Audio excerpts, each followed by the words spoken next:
अब सवाल ये उठता है कि अगर ये प्रोजेक्ट इतना विनाशकारी है तो इस प्रोजेक्ट को परमिशन कैसे मिली।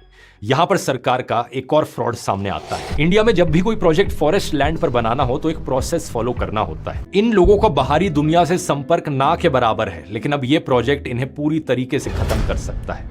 एक्सपर्ट्स का कहना है कि नए लोगों के कांटेक्ट में आने से इनको डिजीजेस का एक्सपोजर होगा। ऐसे डिजीजेस और बीमारियां जो इन्होंने कभी अपनी जिंदगी में नहीं देखी। इनका इम्यून सिस्टम उन डिजीजेस के लिए ट्रेंड ही नहीं है। ऐसा ही कुछ अमेरिकन ट्राइबल लोगों के साथ हुआ था जब यूरोपियन लोगों ने पहली बार अमेरिका में कदम रखा था। लाखों करोड़ों की संख्या में वो मारे गए थे, सिर्फ इसलिए क्योंकि उनका इम्यून सिस्टम अलग अलग प्रकार के डिजीजेस को हैंडल नहीं कर सकता था। ऊपर से इतने सारे पेड़ काटना और इनका आइलैंड हमेशा के लिए बदल देना, इनके फूड सोर्सेज भी खत्म हो जाएंगे। यही कारण है कि सर्वाइवल इंटरनेशनल ने यूनाइटेड नेशंस को लेटर लिखकर कहा है कि ये प्रोजेक्ट शोम्पेन ट्राइब के जेनोसाइड के बराबर है। 13 देशों के जेनोसाइड एक्सपर्ट्स ने एक चिट्ठी पब्लिश की है जिसमें कहा गया है कि शोम्पेन के लिए ये डेथ सेंटेंस होगा। इसके अलावा गैलाथिया बे की ओपनिंग जो अभी 3 किलोमीटर की है, पोर्ट बनने के बाद वो सिर्फ 300 मीटर तक रह जाएगी। एंडेंजर्ड लेदरबैक टर्टल्स का पूरा नेस्टिंग सिस्टम तबाह हो जाएगा।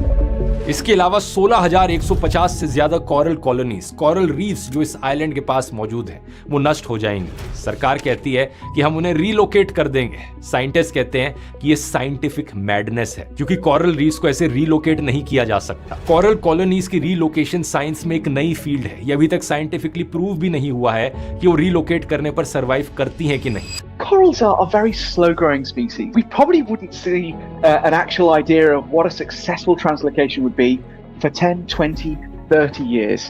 And of course, at that point, the damage of this development will already have been seen. इसी तरह इस आइलैंड पर मौजूद है निकोबार लॉन्ग टेल्ड मकाक, जिसे क्रैब ईटिंग मकाक भी कहा जाता है। ये बंदर ज्यादातर सिर्फ निकोबार आइलैंड्स पर ही पाए जाते हैं और बाकी जगहों पर हाई टेम्परेचर और ह्यूमिडिटी टॉलरेट नहीं कर पाते। ढेर सारी प्लांट्स और एनिमल्स की स्पीशीज जो इस एक आइलैंड पर पाई जाती है वो दुनिया में कहीं और मौजूद नहीं है। द निकोबार मेगापोड को देखिए, इसे एक्सटिंक्शन के दायरे पर बताया जाता है। द निकोबार ट्री श्रू को देखिए, एक और बेहद एंडेंजर्ड स्पीशीज। यही कारण है कि यूनेस्को ने इस आइलैंड को 2013 में एक बायोस्फीयर रिजर्व घोषित किया था।